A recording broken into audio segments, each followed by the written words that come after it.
ગુજરાત હાઈકોર્ટની ટકોર બાદ Ahmedabad traffic police સતર્ક બની છે અને શહેરમાં ખાસ ડ્રાઈવ શરૂ કરવામાં આવી, જેમાં ટ્રાફિક નિયમન, તેમાં પણ ખાસ હેલ્મેટ વગરના વાહન ચાલકો અને રોંગ સાઈડમાં આવતા વાહન ચાલકો સામે કાર્યવાહી થઈ રહી છે। સવારના સમયે અમદાવાદના વ્યસ્ત ગણાતા એમ ડિવિઝન ટ્રાફિક પોલીસ સ્ટેશનની હદમાં સમાવિષ્ટ પરિમલ ગાર્ડન 4 રસ્તા પાસે ટ્રાફિક નિયમનો ભંગ કરતા વાહન ચાલકોને રોકી અને તેમની સામે કાર્યવાહી કરવામાં આવી। અમદાવાદ શહેરમાં ટ્રાફિક પોલીસ દ્વારા ટ્રાફિક નિયમન બાબતે ખાસ ડ્રાઈવ શરૂ કરવામાં આવી છે। તેમાં જે રોંગ સાઈડમાં આવતા વાહન ચાલકો હોય અથવા તો હેલ્મેટ વિનાના વાહન ચાલકો હોય એમને રોકીને કાર્યવાહી કરવામાં આવી રહી છે। પરિમલ 4 રસ્તા પાસે છું અને આપ જોઈ રહ્યા છો કે વાહન ચાલકોને જે લોકો હેલ્મેટ ન પહેર્યું હોય એમને અથવા તો રોંગ સાઈડમાં આવતા હોય એમને પકડી એમની સામે કાર્યવાહી કરવામાં આવી રહી છે। ગુજરાત હાઈકોર્ટ દ્વારા પણ ટકોર કરવામાં આવી હતી, જે બાદ પોલીસ સતર્ક બની છે અને કાર્યવાહી કરવામાં આવી રહી છે। મારી સાથે ટ્રાફિક પોલીસના પીઆઈ છે, એમની સાથે પણ વાત કરીએ।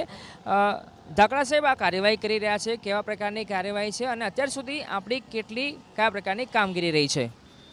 ટ્રાફિક ડ્યુટી અંતર્ગત વિવિધ નિયમોનું ભંગ કરતા જે છે કાયદાના કલમો પ્રમાણે અમે દંડ આપીએ છીએ અને હાલ નામદાર હાઈકોર્ટ સાહેબના માર્ગદર્શન અને સૂચન પ્રમાણે રોંગ સાઈડ અને ખાસ તો હેલ્મેટ પહેર્યા વગરના જે માણસો જઈ રહ્યા છે એ લોકો ઉપર વધારે ધ્યાન કેન્દ્રિત કર્યું છે, કારણ કે હેલ્મેટ નહીં પહેરવાના કારણે ફેટલની સંખ્યા પણ વધી છે અને આ કાર્યવાહી કરવાથી અને લોકોમાં જાગૃતિ આવે તો ફેટલની સંખ્યા ઘટે, અકસ્માત જો સર્જાય તો જાનહાનિ ટળે, પ્લસ અવેરનેસ આવે લોકોમાં। આ અમારો ઉદ્દેશ્ય છે। અત્યાર સુધી સવારથી સાહેબ કેટલા લોકોની સામે કાર્યવાહી થઈ છે, કેટલા ડિટેન કર્યા છે અથવા તો દંડ કરવામાં આવ્યો છે? જી, અત્યારે મારી પૂરી ટીમ લઈને જ હું આવ્યો છું અને દરરોજ અમે અલગ અલગ સ્થળે ઊભા રહ્યા છીએ અને ગઈ 1 તારીખથી આ ડ્રાઈવ ચાલુ છે અને આ ચાલુ જ રહેવાની છે। અને ખાસ અત્યારે સવારમાં લોકોને લગભગ 150-200 જેવા દંડ કરી દીધા છે।